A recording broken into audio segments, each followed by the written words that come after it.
the more you can communicate and get engagement, the better off you'll minimize your uncertainty. I want you to be ruthless with your money. If somebody owes money, literally call them the next day. If somebody's telling you that carrot, I'm going to give you 5 clients if you give me a discount, run for your life. Show them the door. If you can't lead through chaos, then you're not ready for entrepreneurship.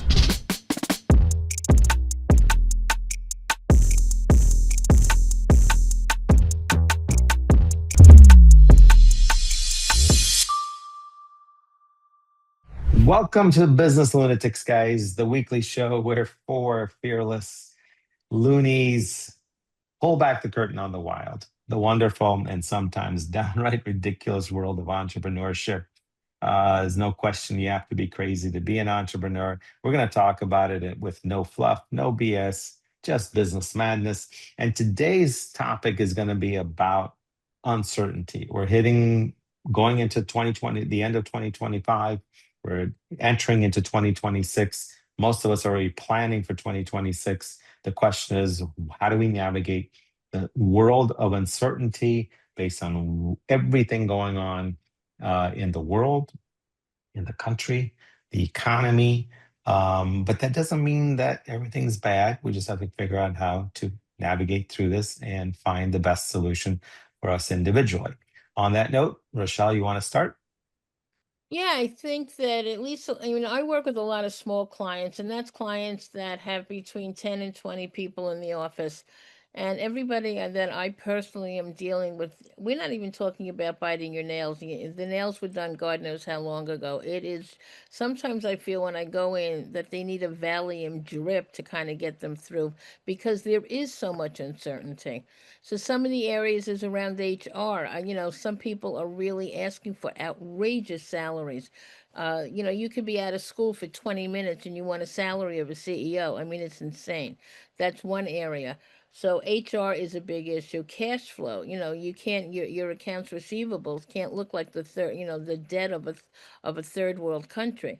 So that's just two areas that I'm dealing with all the time. So number one, when it comes to cash flow, if you have a 30-day policy, you make sure that you are on the phone with day 31.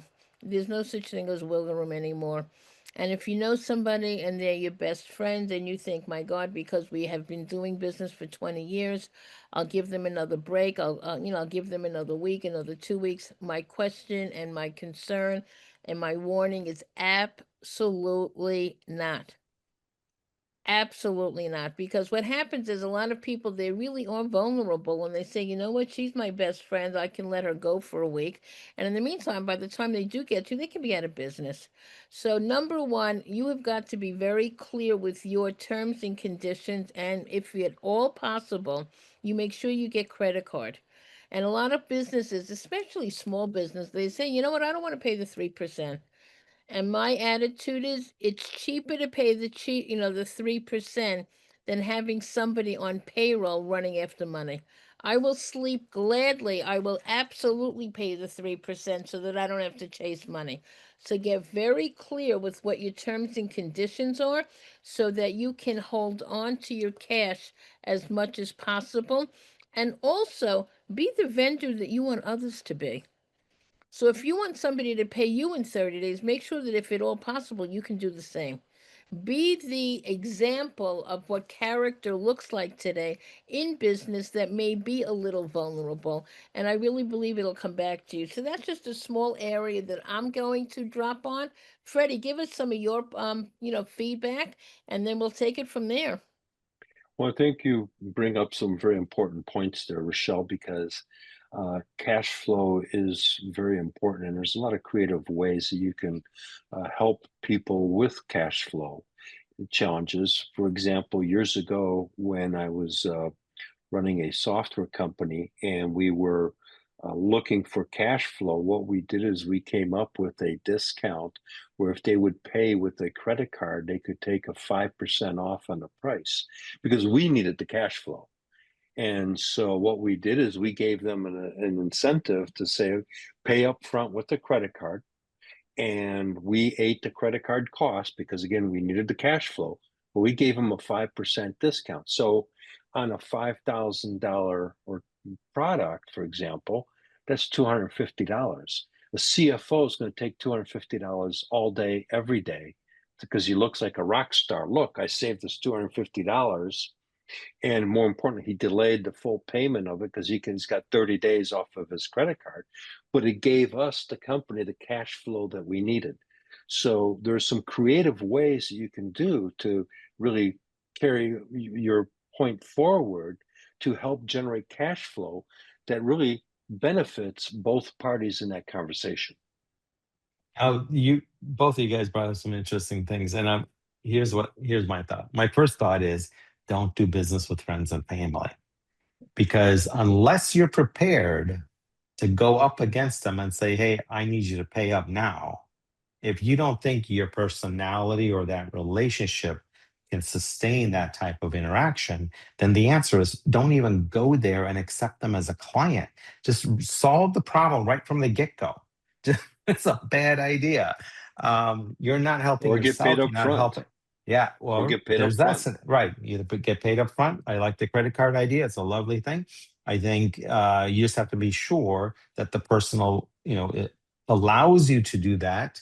Because if they don't, and then they turn on do a back charge on that charge, then you got a whole nother mess to deal with, right? So my first thought is don't even take on friends and family as a client. Number two is if you do, then let's make sure the credit card is a solid option afterwards. And the you have to take a look at how big is your cash flow problem. All right, let's not make a mountain out of a whole molehill. But if your cash flow problem, and I'm just throwing out a number, if you have 50 clients and half of them are having a problem paying you, maybe your best option is to go find a company that specializes in securing those receivables for you. Now, would they Right.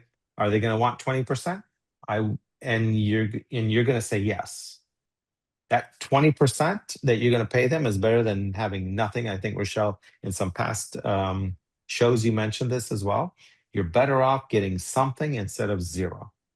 Sure, So, because I remember to emphasize on that, a company I worked with before, they carried about $10,000 in bad debt. They never went to anybody, so it messed up the books. The books were looking incorrect because of debt that they was never going to collect on. So very important point that you bring up there, Melih.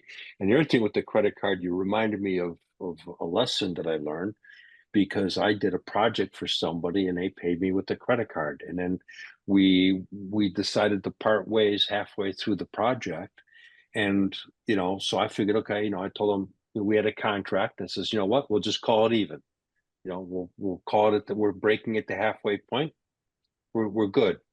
3 months later, they pulled the old challenge the credit card charged, and I got nailed, and they pulled that cash back.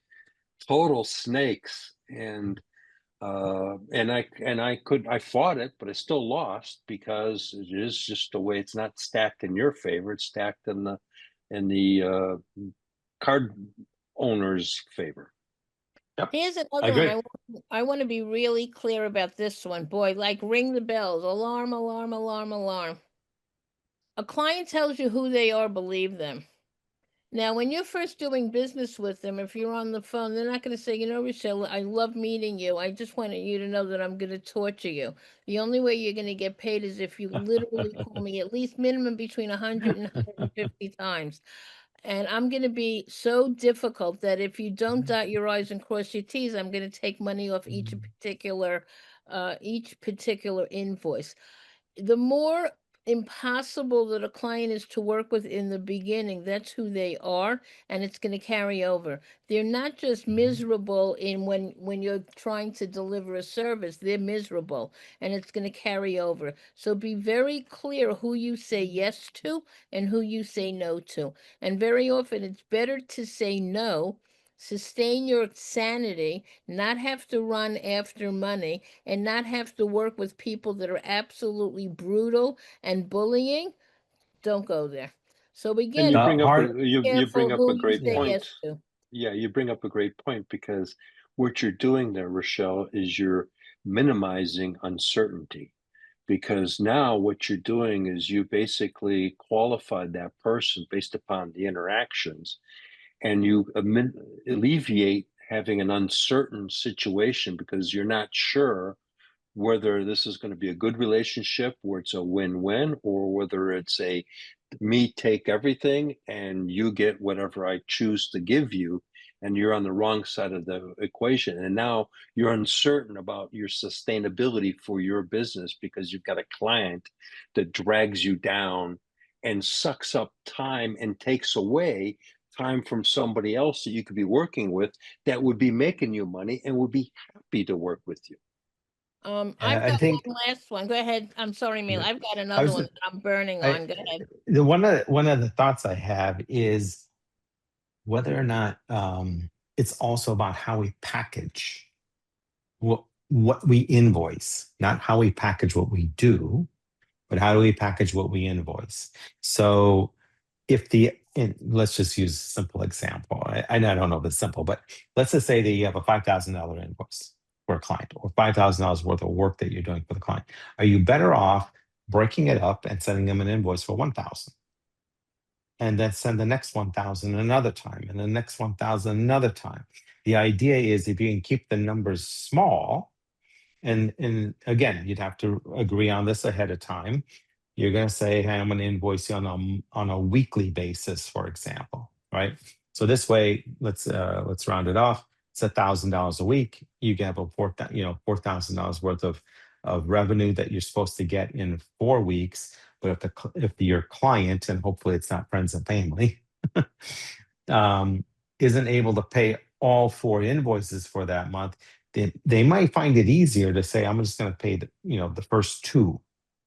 And so at least cash flow is rolling. I'm not saying this is ideal, but if you have clients where you're running into cash flow issues, I think we need to put our thinking caps on. I think we need to think a little bit outside the box and try different things. Here's And the other again, one. I Yeah. hope it's a small percentage of your customers that you're running into this problem with. I have two things. Number one, I'm finding it recently. I'm on the board in my building in terms of the co-op board, and I get these invoices, and we've been denying them left and right. And you could say, why? Michelle, what the hell are you denying them for? Their invoices are so generic, I have no idea what they did. So if I'm not going to pay you if I don't know what you did. So if they send me an invoice, pipe, change what did you do? Your invoices cannot be generic. They've got to be very specific so that people know exactly what they're paying for. And therefore, you don't want Mhm. to give them a reason to delay paying you. So that's number one. And the last thing I Yeah. want to say is this happens to all of us. I think we've all been hijacked about this one. I call it the carrot. When they say, Rochelle, give me 10% off and I'll give you 19 clients. I'll open up my database and I'm going to give you on to you're going to have so much business through my referrals that you won't know what to do. Now, in the interim, you might give them a discount. You do, and you've never heard from them again. So if somebody likes your work, they'll give you a referral. They don't have to give you this carrot. Do this for me, and then I will give you or whatever.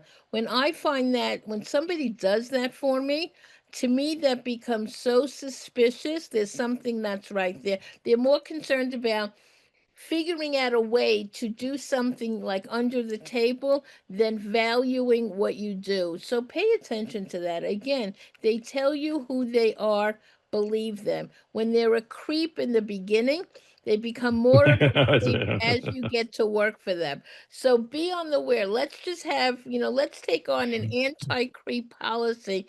And if there is a way that as you're starting to work with them or before you work with them, that you could vet them, and then you can say that if they do this, it's automatically, we know that they're a creep. It's going to save you money in the long term. An account is not, here we go. This is my favorite my remark. An account is only an account if they pay. If not, it's called a hallucination. I don't care what brand they are. I don't care how long they've been in business. I don't care if they're related to the Pope. It's irrelevant. An account is an account only if they pay.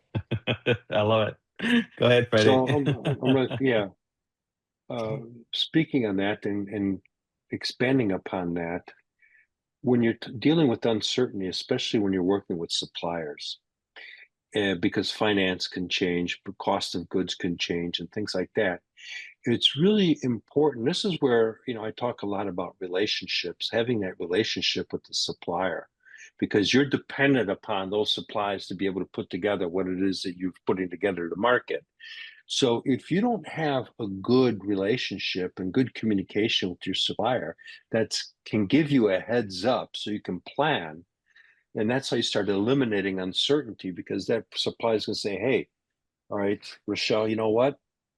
This new uh, supplies that we just got, that we imported from someplace, we've had to pay an extra 10%. So I'll tell you what I'm going to do. Because you've been a good customer of ours, I'm going to split that difference. I'm going to eat 5%. You need to eat 5% of that. So now it becomes, and that's where the partnership comes along. But again, that goes back to having the relationship. And that's how you minimize uncertainty, is by having that partnership with your supplier. If you're dealing with suppliers, it's the same thing if you have a distribution channel. So now I'm the supplier to the distributors. Okay, I need to be proactive as a supplier to my distribution channel and says, hey, this is what's going to go on. This is what's happening. And I want to give you a heads up so you can plan appropriately for your business.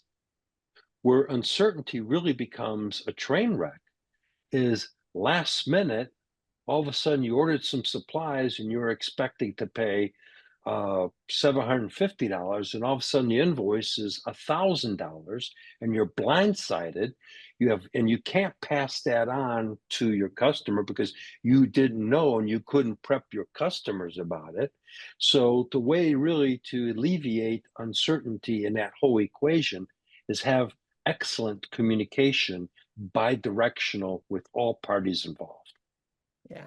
Now, here's something that's interesting. Everything we've talked about so far are things that we don't want to do, right? I mean, we're talking about figuring out who we work with or who our clients are. We're trying to figure out how we reach out to clients and they're not paying on a timely basis.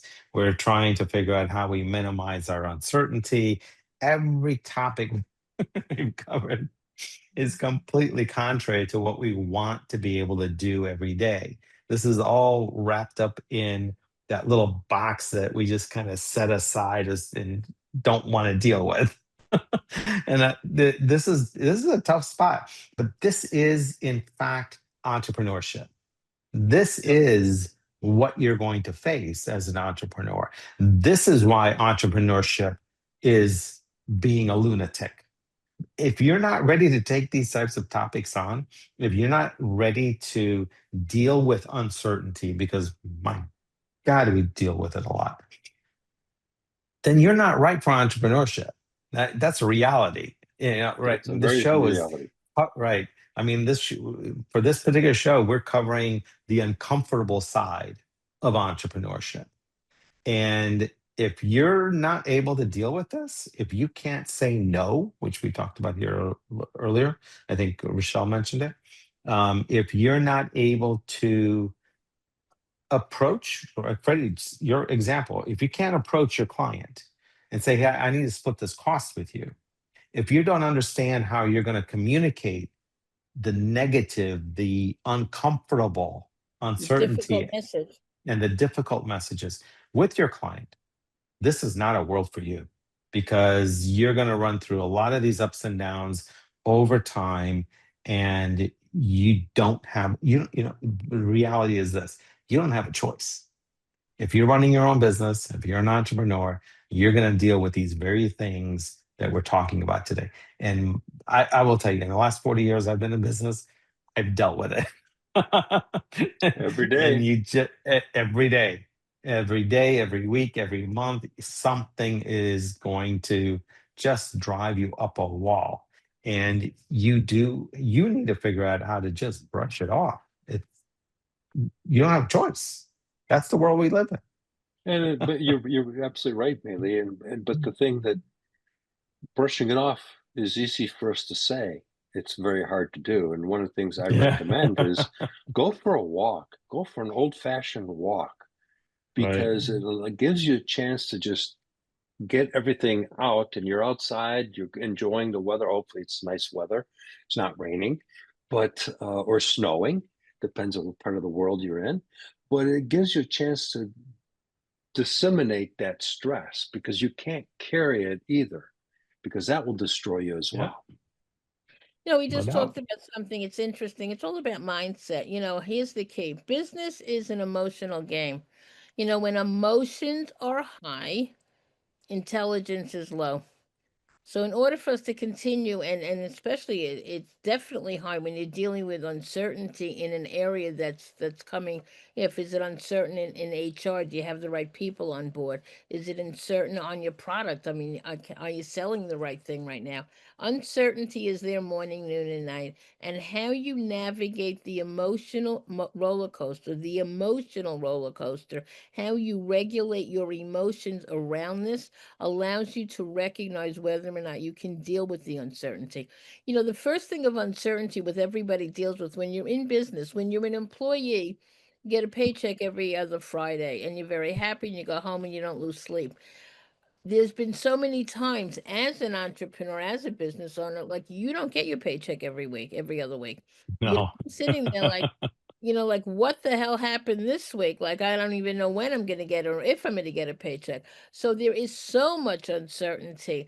Now with certain people, the idea of uncertainty is what challenges them. It becomes the adventure. When you're uncertain, you can trigger your courage. You can kick into being brave. You can kick into alliance. You can have partnership with stuff. You have team. There's people that can help you move you forward and continue on your path. I just think that, and we're going to bring this up, uncertainty, when you have support and team, certain uncertainty becomes a heck of a lot more manageable than if you're trying to figure absolutely everything out on your own. Your personal Yeah. resources allow, That's I mean, good. I've got a team for everything. I have a team for somebody to like, talk me off the ledge, I've got teams in other areas that I know literally is responsible for me being okay or not. So you want to think about where do you need the support so that you can navigate the Yeah. uncertainty so that this Yeah. becomes fun and an adventure for you and not something that you literally like you don't want to be lady sings the blues and wake up and say good morning heartbreak, I can't do another minute of this. You want to say like yes, this is what I love doing. This is what I'm meant to do. This is what I enjoy doing. You're connecting to your why because you know that you're making an impact in something that's important to you. Well, okay, so I'll tweak what I just said, okay, based on your response, and I'm with you. So I said, hey, listen, if you can't deal with uncertainty, then entrepreneurship is not for you. All right, let's expand on that and say, using Rochelle's idea here, if you have a support team, a support mechanism that helps you get through this uncertainty while you're still eager to be an entrepreneur, then perhaps you might be able to get through these hard times. You might be able to get through these hard topics. Again, I'm going to say this: if and Rochelle, you're right. If you have a support team, if you have a team, if you have people that you can rely on, confide in, talk to outside of the business, where you can get ideas, where you can vent, where you can get different perspectives, then that might work. But certainly, if you don't have that and you can't deal with this directly, then Mm, I'm still gonna go with don't get mm, don't go to Yeah, business. and you're absolutely correct, because at the end of the day, that's where business coaches come in as a sounding board to basically help Yeah, you, as Rochelle said, talk you off the ledge. Because there's times yeah, you can say, "Hey, you know what? This isn't working. I'm tired. I'm fed up. I'm out of here. I don't care. I've invested too much time. I'm done." And you could be this close from punching through, and you call it a day, and you throw in the towel, and you'll never know that you were 1 inch away from getting that W. Yeah. So, guys, we're getting to a 25-minute mark. We should probably call it quits before all entrepreneurs decide to become employees and shut down their business. Let's start with you, Freddie. What's the takeaway today? Uh, Basically, communicate with all your stakeholders so you minimize your uncertainty, whatever it is, whether it's financial, whether it's personnel, whether it's customers. The more you can communicate and get engagement, the better off you'll minimize your uncertainty. Cool. Rochelle. I want you to be ruthless with your money. If somebody owes money, you know, literally call them the next day. If somebody's telling you that carrot, I'm going to give you 5 clients if you give me a discount. Run for your life. Show them the door. Say hasta la vista. I don't think so. And the last thing is, a client tells you who they are. Please believe them. Don't get caught into this. Working with some nut job that's going to literally cost you your health and sanity. So I'm going to go with this. If you can't lead through chaos, then you're not ready for entrepreneurship. That's reality. And with that, everybody, thank you very much for joining this week's Business Lunatics. Next week, Steve will join us. Hit follow, hit subscribe, and join the Loonies every week for no fluff, no BS, and just pure business madness. Thank you very much for joining us.